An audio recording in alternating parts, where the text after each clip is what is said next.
Bonjour à tous, c'est Laetitia, bienvenue sur Au cœur de soi TV. Je suis tellement heureuse de vous retrouver et hop, en 2 ans à peu près, j'ai dû prendre 10 ans. Voilà mon visage aujourd'hui après des mois de profondeur, de tristesse et de souffrance que je suis allée toucher du doigt et y explorer. Donc on va en parler après. Je fais cette vidéo pour vous souhaiter une bonne rentrée 2023 parce que je suis heureuse de reprendre pied avec tout ce qui m'a été proposé de vivre dans les expériences de vie qui sont arrivées à moi. Aussi parce que je sais très bien que c'est le cas de bon nombre d'entre nous et que ce changement de paradigme, il passe bien sûr par un changement intérieur et une transformation d'abord avant de passer dans le collectif.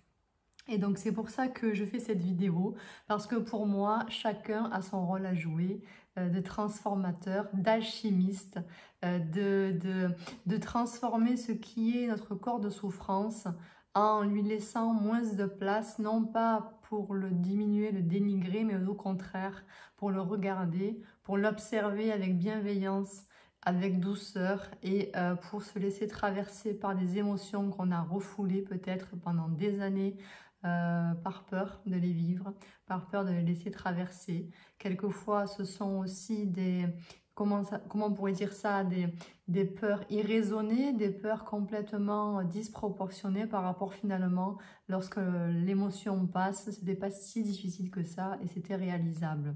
Donc, je fais cette vidéo pour partager mon expérience pendant ces 2 dernières années où j'étais extrêmement bousculée. J'étais une personne, je peux dire une personne qui ne voyait chez l'autre que ses parts lumineuses.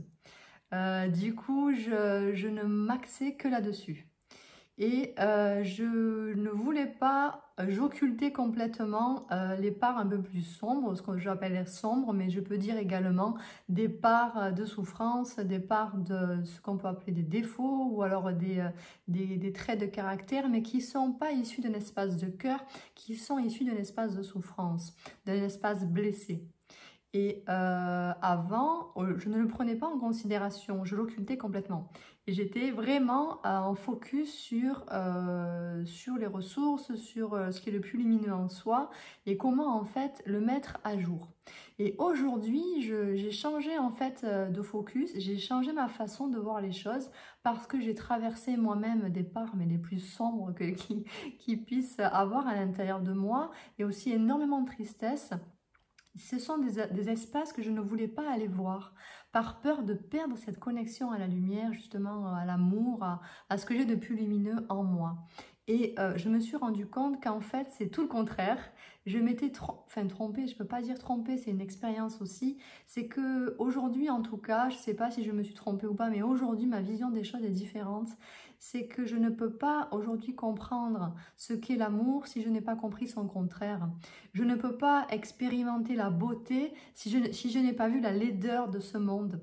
Je me rends compte que cette forme de dualité, cette dimension dans laquelle nous sommes, cette planète sur laquelle nous expérimentons cette incarnation, c'est vraiment une école dans la mesure où on ne peut pas vivre l'un sans avoir la contrepartie de l'autre.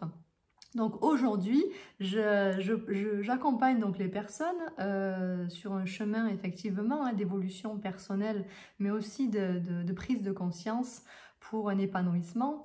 Et j'accompagne différemment, c'est-à-dire qu'aujourd'hui, j'observe les deux côtés, les deux facettes, et mettre de la lumière sur les espaces de souffrance est aujourd'hui pour moi vraiment essentiel. Non pas pour focaliser dessus, pour l'alimenter, pour y apporter peut-être plus de place, non. C'est à partir du moment où je vois ce corps de souffrance, où je vois en fait d'où il prend racine. Alors souvent dans les traumas de l'enfance, dans les vécus de l'enfance, quelquefois dans des interprétations de comment est-ce que j'ai ressenti certaines situations de mon enfance, quel filtre en fait j'ai mis devant les yeux pour vivre cette expérience et qu'est-ce que j'en ai gardé. Et aujourd'hui, en tant qu'adulte, qu'est-ce que ça m'amène dans la vie? Comment est-ce que je me comporte dans la vie par rapport à ces situations passées? Et aujourd'hui, c'est vraiment d'aller observer, mais vraiment comme un jeu. Voilà. Moi, mes accompagnements, on est vraiment là-dedans, dans quelque chose de créatif et de ludique, où on va observer ça en tout cas le plus en légèreté possible. Évidemment qu'il y a des traumas et des choses qui sont très difficiles à alléger. On est d'accord avec ça. Mais concentrer en fait son attention comme si on était un observateur et aller voir ce corps de souffrance qui quelque part nous empêche de rayonner l'être lumineux que nous sommes à l'intérieur, notre essence pure, l'être que l'on a vraiment envie d'être et qu'on s'empêche d'être. Et donc, en fait, cette façon de regarder la personne dans sa globalité, parce que c'est un accompagnement holistique que je propose, donc c'est vraiment regarder ces deux facettes et permettre en fait à toutes les deux de cohabiter. Et permettre également à ce que le corps de souffrance qui prend souvent énormément de place soit regardé avec bienveillance, avec bientraitance, avec douceur. Peut-être cesser de le dénigrer, de le rejeter et accepter qu'il est là, qu'il existe. Déjà, rien que ça permet de prendre un petit peu de recul et qu'il prenne aussi un petit peu moins de place. Et ça, c'est ce que j'observe en accompagnant les personnes. Donc, ce que je voulais vous partager ici, c'est que nous avons tous responsabilité dans ce changement de paradigme sur un plan personnel, dans un premier temps. C'est-à-dire que ce que je vis de bouleversant, de remuant, les séismes qui se passent à l'intérieur de moi, c'est effectivement un écho ensuite au niveau du collectif, au niveau de ce qui se passe sur un plan collectif. Mais si je n'ai pas d'abord fait ce travail-là sur moi, à l'intérieur, si je n'ai pas observé toutes ces parts à l'intérieur de moi, je ne peux pas aller les observer chez les autres et les comprendre, avoir de la compassion ou ne serait-ce que de la tolérance ou une ouverture par rapport à ce qui se passe à l'extérieur. Et comme nous sommes des êtres vibratoires, ce que je vibre, je l'attire. Et nous co-créons ensemble la terre de demain, la terre d'aujourd'hui, et voilà, les générations futures et ce qui va se passer dans ce changement de paradigme. Donc on a tous notre responsabilité. Et c'est là aussi que j'ai envie d'en venir, c'est prendre responsabilité des choix que l'on fait par rapport aux expériences qui nous sont proposées de la vie. Comment est-ce que je vis l'expérience qui arrive? Et donc j'avais fait une vidéo sur le sauveur, la victime et le bourreau. Donc c'est sortir en fait de voir l'autre comme un bourreau, sortir de son rôle de victime et réussir finalement à transformer ça en se disant comment dire, j'ai ma part de responsabilité, mais je suis acteur. Je suis l'acteur ou l'actrice de ma vie, du film qui se déroule devant moi, mais quel rôle j'ai envie de jouer? Et on a un choix à faire. Et je vais faire un atelier bientôt sur justement ce choix de est-ce que je choisis l'amour ou est-ce que je choisis la peur? Et quels sont finalement les leviers de transformation que je peux utiliser pour choisir l'un ou l'autre, malgré quelquefois des vagues émotionnelles qui nous débordent, qui sont là et qui sont difficiles à maîtriser, si je peux dire, ou du moins à gérer. Donc, tout le travail pour moi consiste vraiment à observer ce corps de souffrance qui est à l'intérieur de nous, parce que si j'arrive à en prendre soin par différentes approches, alors je pourrais également faire plus de place à mon corps de lumière, à mon être profond, et donc je serai forcément plus épanouie dans ma vie, parce que j'accueillerai des parts de moi qui ont tellement en fait besoin d'amour et tellement besoin d'être conscientisées, d'être mis en lumière. Alors qu'auparavant, ma vision, c'était au contraire peut-être bien de les cacher et de surtout ne pas les regarder. En fait, ça ne marche pas comme ça ici. C'est j'observe toutes ces parts-là et c'est vraiment ensemble, d'une part de l'autre, où ensemble, on va grandir ensemble et petit à petit, à force d'amener de l'amour et de la bienveillance et d'un regard plus neutre et peut-être aussi avoir lâché les émotions les plus lourdes en soi par rapport à certaines expériences, que les traumas, les souvenirs de traumas seront de moins en moins douloureux et pourront laisser finalement place à plus de joie, plus de légèreté et plus d'élan de vie et d'amour de la vie tout simplement. Donc là, dans cette vidéo, je vais juste vous donner quelques petits conseils que moi, voilà, je donne lors de mes séances avec les personnes que j'accompagne concernant l'observation du corps de souffrance. Comment est-ce que je l'observe en fait? Donc c'est bien beau tout ça, mais donc vous allez me dire, effectivement, j'ai une situation qui arrive, je le vis très mal, j'ai une émotion qui vient, je suis en colère, je suis triste, je suis angoissée, j'ai peur, Comment est-ce que je peux mettre finalement le doigt sur ce corps de souffrance? Comment est-ce que je peux l'observer, prendre du recul avec lui? Donc là, moi, en tout cas, ce que je propose, c'est comme une forme un petit peu de jeu où vous prenez un papier, tout simplement, et on va en fait observer dans les moments où ce corps de souffrance est présent. Et c'est facile à voir, pourquoi? Parce que quand ce corps de souffrance est présent, vous perdez votre élan de vie. Vous n'êtes plus vraiment connecté en relation avec l'autre. Donc, du coup, vous savez que dans ces moments-là, vous pouvez peut-être être en colère, peut-être agacé par le comportement de l'autre, peut-être vous avez besoin de vous isoler. Donc, ce que je vous conseille, moi, c'est de prendre un papier et de noter. Lorsque vous êtes dans ces états-là, donc déjà, il faut prendre conscience que vous avez ces espaces-là en vous. Et quand vous y êtes, réussir un petit peu à observer, à prendre du recul, à regarder déjà peut-être physiquement. Donc physiquement, comment vous vous comportez quand vous êtes dans votre corps de souffrance? Donc je vais vous donner des exemples concrets. Donc physiquement, on peut avoir une attitude apathique, c'est-à-dire ne plus avoir envie de communiquer avec l'autre, d'être dans une interaction. Physiquement, on peut être comme ça un petit peu mou, tout nous ennuie, tout nous énerve, tout nous lasse, pas envie de bouger, il n'y a plus de dynamisme, plus d'élan de vie, pas envie de créer.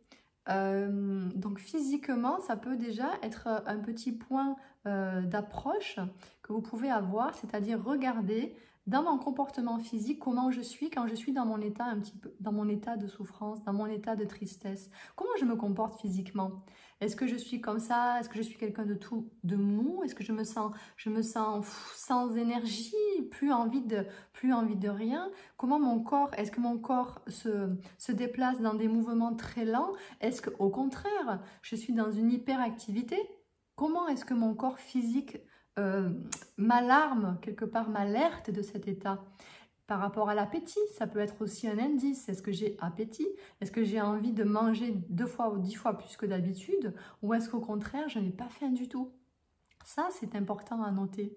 Ça peut être aussi des personnes qui habituellement aiment faire du sport et puis là, quand ils sont dans cet état, n'ont rien envie de faire. Donc ça, c'est l'aspect physique, on pourrait dire. En ce qui concerne l'aspect, je dirais, psychologique, émotionnel, ça peut être également des états d'apathie, des états de mutisme, voilà, où on se sent isolé, où on n'a pas envie de communiquer avec l'autre et où il y a des montées d'émotions, de la tristesse, souvent, ou de la colère. Tout dépend voilà, les émotions qui vous sont familières. Ensuite, en termes de relation à l'autre également, comment je me comporte avec l'autre?